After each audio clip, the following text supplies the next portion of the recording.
ಮುಂದೆ ಒಂದು ದಿವಸಕ್ಕೆ ಏನಾತು ಅಂತಂದ್ರ, ತಮಿಳುನಾಡು ಭಾಗದಿಂದ ಒಬ್ಬ ಜಂಗಮರು ಬರ್ತಾರೆ. ಬಸವಣ್ಣನ ಕೀರ್ತಿ ಅಷ್ಟು ದೂರ ಹೋಗ್ತದ.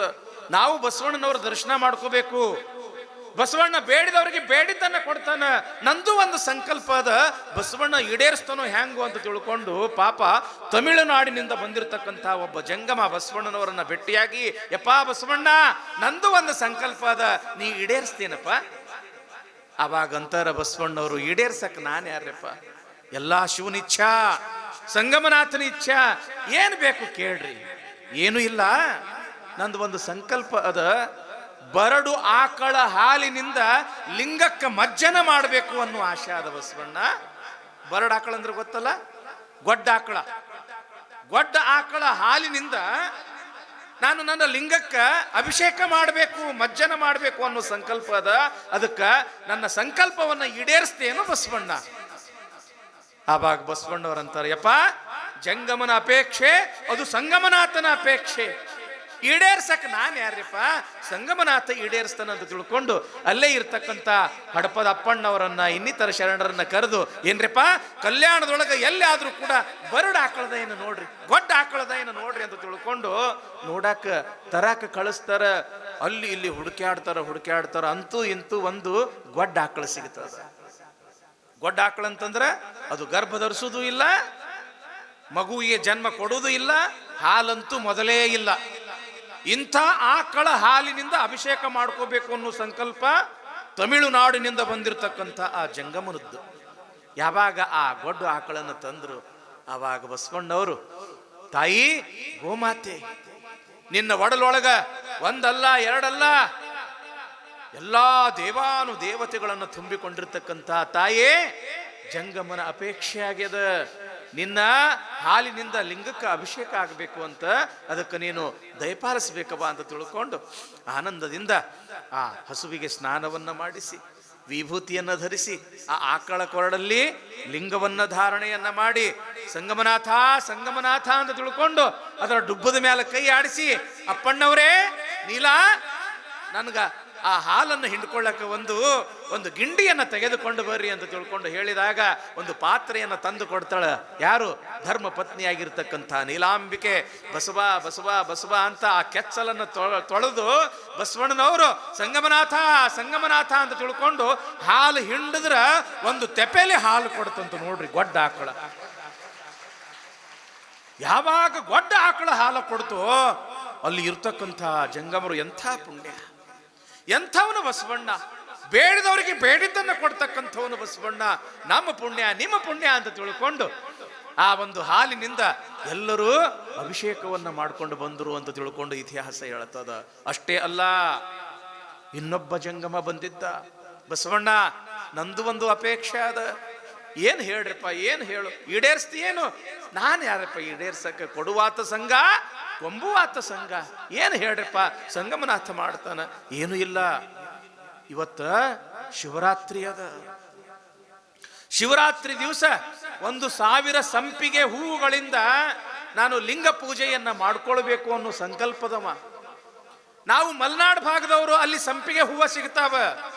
ಈ ಕಲ್ಯಾಣ ಭಾಗದೊಳಗೆ ಸಂಪಿಗೆ ಗಿಡಗಳನ್ನೇ ನಾನು ನೋಡಿಲ್ಲ. ಅದಕ್ಕೆ ಇವತ್ತು ಶಿವರಾತ್ರಿ ಇರುವುದರಿಂದ 1,000 ಸಂಪಿಗೆ ಹೂವು ನೀ ನನಗೆ ಕೊಡಬೇಕು ಬಸವಣ್ಣ. ಬಸವಣ್ಣನವ್ರು ನೋಡ್ತಾರ, ಆ ಕಡೆ ಈ ಕಡೆ ಎಲ್ಲಿಯೂ ಕೂಡ ಸಂಪಿಗೆ ಗಿಡನೇ ಇಲ್ಲ. ಆದರೂ ಕೂಡ ಜಂಗಮನ ಅಪೇಕ್ಷೆ ಅದ, ಏನಂತ 1,000 ಸಂಪಿಗೆ ಹೂಗಳನ್ನ ಕೊಡಬೇಕು ಅಂತ. ಹಿಂಗ ವಿಚಾರ ಮಾಡಿ ಹಿತ್ತಲಲ್ಲಿ ಬರತಕ್ಕಂಥ ಸಮಯದೊಳಗ, ಹಿತ್ತಲದೊಳಗೆ ಯಾವ ಗಿಡ ಇದ್ದು ಅಂತಂದ್ರೆ ಕಣಗಿಲ ಗಿಡ. ಕಣಗಿಲ ಗಿಡ ನೋಡ್ರಿ ನಿಲ್ರಿ, ಕೆಂಪು ಕಣಗಿಲಿ, ಬಿಳಿ ಕಣಗಿಲಿ, ಹಳದಿ ಕಣಗಿಲಿ ನೋಡ್ರಿ ನಿಲ್ಲ. ಅಂತ ಕಣಗಿಲ ಗಿಡದೊಳಗೆ 1000 ಹೂವು ಹತ್ತಿದ್ದು. ಆವಾಗ ಯಾವಾಗ ಆ ಕಣಗಿಲ ಹೂವುಗಳನ್ನ ದೃಷ್ಟಿಸಿ ನೋಡ್ದ ಬಸವಣ್ಣ, ಈ ಹೂವುಗಳೆಲ್ಲ ಸಂಪಿಗೆ ಹೂವುಗಳಾಗ್ಲಿ ಅಂತ ತಿಳ್ಕೊಂಡು ಮನಸ್ಸಿನೊಳಗೆ ಆ ಭಾವನಾ ತರುದ ತಡ ಆ ಕಣಗಿಲ ಹೂವುಗಳ ಎಲ್ಲವೂ ಕೂಡ ಸಂಪಿಗೆ ಹೂವುಗಳಾಗಿ ಪರಿವರ್ತನೆ ಆದವು. ಆ ಸಂಪಿಗೆ ಹೂವುಗಳನ್ನ ಎತ್ತಿ ಎತ್ತಿ ಎತ್ತಿ ಅಲ್ಲಿರ್ತಕ್ಕಂತಹ ಜಂಗಮ ಸಂಕುಲಕ್ಕೆ ತಗೊಳ್ರಪ್ಪ, ಸಂಗಮನಾಥ ಸಂಪಿಗೆ ಹೂವುಗಳನ್ನ ಕೊಟ್ಟನ, ಆನಂದದಿಂದ ಲಿಂಗ ಪೂಜೆಯನ್ನ ಮಾಡ್ರಿ ಅಂತ ತಿಳ್ಕೊಂಡು ಆ ಶಿವರಾತ್ರಿ ದಿವಸ ಬಸವಣ್ಣನು ಕೂಡ ಶಿವಶಿವ ಸಂಗಮನಾಥ ಅಂತ ತಿಳ್ಕೊಂಡು ಎಲ್ಲರೊಂದಿಗೆ ಬಹಳ ಸಂತೋಷದಿಂದ ಆನಂದದಿಂದ ಲಿಂಗ ಪೂಜೆಯನ್ನ ಮಾಡಿಕೊಂಡ ಬಸವಣ್ಣ ಅಂತ ತಿಳ್ಕೊಂಡು ಕೇಳ್ತೇವೆ. ಹಿಂಗ ಬೇಡಿದವರಿಗೆ ಬೇಡಿದ್ದನ್ನ ಕೊಡಾಕತ್ತಾನ ಬಸವಣ್ಣ, ಬೇಡಿದವರಿಗೆ ಬೇಡಿದ್ದನ್ನ ಕೊಡಾಕತ್ತಾನ. ಹೀಗಿರ್ತಕ್ಕಂತಹ ಸಮಯದೊಳಗೆ ಒಮ್ಮೆ ಏನಾಗ್ಯದ ಅಂತಂದ್ರ, ಬಸವಣ್ಣನಿಗೆ ಜಂಗಮರು ಅಂತಂದ್ರೆ ಬಹಳ ಭಕ್ತಿ. ಪಾಪ ಬಡಬಗ್ಗ ಜಂಗಮರು ಅಂತಂದ್ರೆ ಬಹಳ ಭಕ್ತಿ, ಬಹಳ ಪ್ರೀತಿ. ಒಂದಿಷ್ಟು ಜನ ಬಹಳ ದೂರದಿಂದ ಕಲ್ಯಾಣಕ್ಕೆ ಬಂದು ಕಲ್ಯಾಣದೊಳಗೆ ಉಳ್ಕೊಂಡಿದ್ರು ಜಂಗಮರು. ಬಸವಣ್ಣ ಏನು ತನ್ನ ಮಹಾಮನೆಯೊಳಗ ಪ್ರಸಾದ ಮಾಡಿಸ್ತಿದ್ರಲ್ಲ, ಆ ಪ್ರಸಾದ ಮಾಡಿಸಿದ ನಂತರ ಏನ್ ಮಾಡ್ತಿದ್ರು ಬಸವಣ್ಣವರು ಅಂತಂದ್ರೆ, ಮತ್ ಮನೆಗೆ ನೀವು 500 ಕರ್ಕೊಂಡ್ರಿ ಅಂತಂದ್ರ ಏನ್ರಿವಾ ಪ್ರಸಾದ ಮಾಡಿಸ್ತೀರಿ ಅಂತಂದ್ರ ಹಂಗ ಕಳಿಸ್ತೀರೇನು? ರೂಪಾಯಿನ ಆಗ್ಲಿ 5 ರೂಪಾಯಿನ ಆಗ್ಲಿ ಕಾಣಿಕ ಕೊಟ್ಟು ಕಳಿಸ್ತೀರೇನಿಲ್ಲ. ಹಂಗ ಬಸವಣ್ಣ ಏನ್ ಮಾಡ್ತಿದ್ದ ಅಂತಂದ್ರ, ಆ ಜಂಗಮರಿಗೆ ಹೊಟ್ಟಿ ತುಂಬ ಪ್ರಸಾದ ಮಾಡಿಸಿ ಕಾಣಿಕ, ಅದಕ್ಕೆ ಪಡಿ ಅಂತ ಕರೀತಾರೆ, ಪಡಿ ಕೊಟ್ಟು ಕಳಿಸ್ತಿದ್ದ. ಒಂದು ದಿವಸ ಏನಾಗ್ಯದ ಅಂತಂದ್ರೆ, ಒಬ್ಬ ಜಂಗಮ ಹೊಟ್ಟಿ ತುಂಬ ಪ್ರಸಾದ ಮಾಡ್ಯಾನ, ಬಸವಣ್ಣ ಕೊಡ್ತಕ್ಕಂಥ ಪಡಿ ಅದು ಮರ್ತ್ ಮನೆಗೆ ಬಂದಾನ. ದಕ್ಷಿಣ ತಗೊಳ್ಳಾರ್ದೆ ಮರ್ತ್ ಮನೆಗೆ ಬಂದಾನ. ಮನೆಗೆ ಬಂದ ಬಳಕ ಅವನಿಗೆ, ಓಹೋ ನಾ ದಕ್ಷಿಣ ಬಿಟ್ಟು ಬಂದೆಲ್ಲ. ತನ್ನ ಹೆಂಡತಿಗೆ ಹೇಳ್ತಾನವ, ಇಲ್ಲ ಬಸವಣ್ಣನ ಮನೆಗೆ ನಾನು ಪ್ರಸಾದಕ್ಕೆ ಹೋಗಿದ್ನಿ, ಅವ ಕೊಡು ಕಾಣಿಕ ಮರ್ತ್ ಬಂದಿನಿ, ನನ್ನ ಪಾಲಿನ ಕಾಣಿಕ ನೀ ತಗೊಂಡು ಬಾ ಅಂತ ತಿಳ್ಕೊಂಡು ಹೆಂಡತಿ ಕಳಿಸ್ತಾನವ. ಎಂಥವ್ರು ಇರ್ತಾರ ನೋಡ್ರಿ ಜಂಗಮರು. ಆಯ್ತು ಅಂತ ತಿಳ್ಕೊಂಡು ಬಸವಣ್ಣವ್ರು ಎಲ್ಲಿದಾರ ಅಂತ ಕೇಳ್ಕೊಂಡು ಬರ್ತಾಳ. ಅಷ್ಟೊತ್ತಿಗೆ ಪಾಪ ಬಸವಣ್ಣನವರು ಅಲ್ಲಿ ಪರುಷ ಕಟ್ಟಿ ಅಂತ ಬರ್ತದೆ ತಂಗಿ, ಕಲ್ಯಾಣದೊಳಗ ಪರುಷ ಕಟ್ಟಿ. ಅಲ್ಲಿ ಹೋದ್ರಿ ಅಂತಂದ್ರ ಪರುಷ ಕಟ್ಟಿ ಅಂತದ ತಂಗಿಯಲ್ಲಿ ಕಲ್ಯಾಣದೊಳಗ ಪರುಷ ಕಟ್ಟಿ. ಆ ಪರುಷ ಕಟ್ಟಿಯ ಸ್ಪೆಷಾಲಿಟಿ ಏನು ಅಂತಂದ್ರ, ಬಸವಣ್ಣನವರು ಅದೇ ಕಟ್ಟಿ ಮ್ಯಾಲ ಕುತ್ಕೊಂಡು ಯಾರು ಏನು ಬೇಡ್ತಾರ ಬೇಡಿದವರಿಗೆ ಬೇಡಿದ್ದನ್ನು ಕೊಡ್ತಕ್ಕಂಥ ಸಾಮರ್ಥ್ಯ ಆ ಪರುಷ ಕಟ್ಟಿಯೊಳಗ. ಈಗಲೂ ಕೂಡ ಆ ಪರುಷ ಕಟ್ಟಿ ಅದ. ಇಂದಿಗೂ ಎಷ್ಟೋ ಜನ ತಮ್ಮ ವ್ಯಾಪಾರ ಉದ್ಯೋಗ ಎಲ್ಲವೂ ಸಕ್ಸಸ್ ಆಗಲಿ, ನಮಗೆ ವೃದ್ಧಿ ಆಗಲಿ ಅಂತ ತಿಳ್ಕೊಂಡು ಆ ಪರುಷ ಕಟ್ಟಿಯ ಕಟ್ಟಿಗೆ ತಾವು ಮಾಡ್ತಕ್ಕಂಥ ಉದ್ಯೋಗದ ಆ ವಸ್ತುಗಳನ್ನು ಸ್ಪರ್ಶ ಮಾಡ್ಕೊಂಡು ಹೋಗ್ತಾರೆ ಇಂದಿಗೂ ಕೂಡ. ಬಸವಣ್ಣವರು ಪರುಷ ಕಟ್ಟಿ ಮೇಲೆ ಕುತ್ಕೊಂಡು ಬೇಡಿರ್ತಕ್ಕಂಥ ಪಾಪ ಬಡಬಗ್ಗರಿಗೆ ಅದನ್ನು ಕೊಡ್ತಾ ಇದ್ರು. ಈ ಜಂಗಮನ ಹೆಂಡತಿ ಎಲ್ಲಿಗೆ ಬಂದಾಳ? ಬಸವಣ್ಣವ್ರ ಹತ್ರ ಬಂದಾಳ. ಯಾಕ? ತನ್ನ ಗಂಡ ಊಟ ಮಾಡಿ ಬಸವಣ್ಣ ಕೊಡ್ತಕ್ಕಂಥ ಕಾಣಿಕ ಮರ್ತು ಬಂದಾನ, ಬಸವಣ್ಣನವ್ರ ಕಡೆಯಿಂದ ಇಸ್ಕೊಂಡು ಬರ್ಬೇಕು ಅಂತ ಬಂದಾಳ. ಬಂದಳು. ಬಸವಣ್ಣವ್ರ ಮುಂದೆ ನೋಡಿ ದಾನ ಧರ್ಮ ಮಾಡಕತ್ತಾರ. ಆ ಸಮಯದೊಳಗೆ ಏನಾಯ್ತು ಅಂತಂದ್ರ, ನೀಲಾಂಬಿಕೆ ತಾಯಿಯವರು ಬಸವಣ್ಣನವರಿಗೆ ಏನೋ ಒಂದಿಟ್ಟು ಕೆಲಸದ ನಿಮಿತ್ತವಾಗಿ ಏನೋ ಹೇಳಾಕಂತ ಹೇಳಿ ಬಂದಿದ್ರು. ಯಾರು ಬಂದಿದ್ರು? ಬಸವಣ್ಣನ 2ನೇ ಹೆಂಡತಿಯಾಗಿರ್ತಕ್ಕಂಥ ನೀಲಾಂಬಿಕೆ. ಯಾವಾಗ ನೀಲಾಂಬಿಕೆ ಬಂದಳು, ಈ ಜಂಗಮನ ಹೆಂಡತಿ ಕಣ್ಣ ಯಾತ್ರ ಮ್ಯಾಲ ಬಿತ್ತು ಅಂತಂದ್ರ ನೀಲಮ್ಮ ಉಟ್ಕೊಂಡಿರ್ತಕ್ಕಂಥ ಸೀರೆ ಮ್ಯಾಲ ಬಿತ್ತು ನೋಡ್ರಿ. ಅಲ್ಲಲ್ಲ ಎಷ್ಟು ಚಲೋ ಐತಲ್ಲ ಇದು ಸೀರೆ, ಏನ್ ರೇಷ್ಮೆ ಸೀರೆ ಮಿರಿ ಮಿರಿ ಮಿರಿ ಮಿಂಚಾಕತ್ತದ. ಅಬ್ಬಬ್ಬ, ಇಂಥ ಸೀರೆ ನನಗೂ ಇದ್ರು ಎಷ್ಟು ಚಂದ ಕಾಣಿಸ್ತೀನಲ್ಲ ನಾ ಅಂತ ತಿಳ್ಕೊಂಡು, ಮತ್ತೆ ಹೆಣ್ಮಕ್ಳಿಗೆ ಸೀರೆ ಮೋಹ ಇರ್ತದೇನಿಲ್ರಿ? ಮನ್ಯಾಗ ನೋಡ್ರಿ, ಕಪಾಟ್ ತೆಗೀರಿ, ನಿಮ್ಮೂ ಎಷ್ಟು ಸೀರೆ ಇರ್ತಾವ, ಅವರು ಎಷ್ಟು ಪ್ಯಾಂಟ್ ಶರ್ಟ್ ಇರ್ತಾವ. 100 ಸೀರೆ ಇದ್ರ ನಿಮ್ಮ 2 ಜೊತೆ ಇರ್ತಾವ. ಅವರು ದೀಪಾವಳಿಗೊಂದು, ಯುಗಾದಿಗೊಂದು, ಹೌದೇನಿಲ್ಲವ? ಯಾಕೆ ಸೀರೆ ಹುಚ್ಚ ನಿಮಗದು, ಹೌದಲ್ಲ? ಇಲ್ಲಿನೂ ಕೂಡ ಈ ಜಂಗಮನ ಹೆಂಡತಿಗೆ ಸೀರೆ ಹುಚ್ಚ. ಎಷ್ಟು ಚಂದದಲ್ಲ ನೀಲಮ್ಮ ಉಟ್ಕೊಂಡಿರ್ತಕ್ಕಂಥ ಸೀರೆ ಅಂತ ತಿಳ್ಕೊಂಡು ಬಸವಣ್ಣವ್ರ ಕಡೆಯಿಂದ ಕಾಣಿಕ ಇಸ್ಕೊಳ್ಳೋದು ಮರ್ತು ಮತ್ತ ಮನೆಗೆ ಬಂದಳು. ಏನ್ರಿ ಮತ್ತೊಂದು ಕೆಲಸ ಅದ, ಏನ್ ಹೇಳು? ಏನೂ ಇಲ್ಲ, ನಾನು ದುಡ್ಡು ತರ್ಬೇಕಂತ ತಿಳ್ಕೊಂಡು ಹೋಗಿದ್ದೆ. ಅಷ್ಟೊತ್ತಿಗೆ ಬಸವಣ್ಣನ ಧರ್ಮ ಪತ್ನಿಯಾಗಿರ್ತಕ್ಕಂಥ ನೀಲಮ್ಮ ತಾಯಿ ಬಂದ್ರು. ಆಕಿ ಉಟ್ಕೊಂಡಿದ್ದು ಸೀರೆ ಶಿವ ಎಷ್ಟು ಚಂದದ, ಎಷ್ಟು ಅದ್ಭುತ ಅದ, ಅದಕ್ಕೆ ನನಗೆ ಆ ಸೀರೆ ಬೇಕಾ? ಇಲ್ಲ, ನಾ ಸೀರೆ ಹೆಂಗೆ ಕೇಳಾಕ ಬರ್ತದ?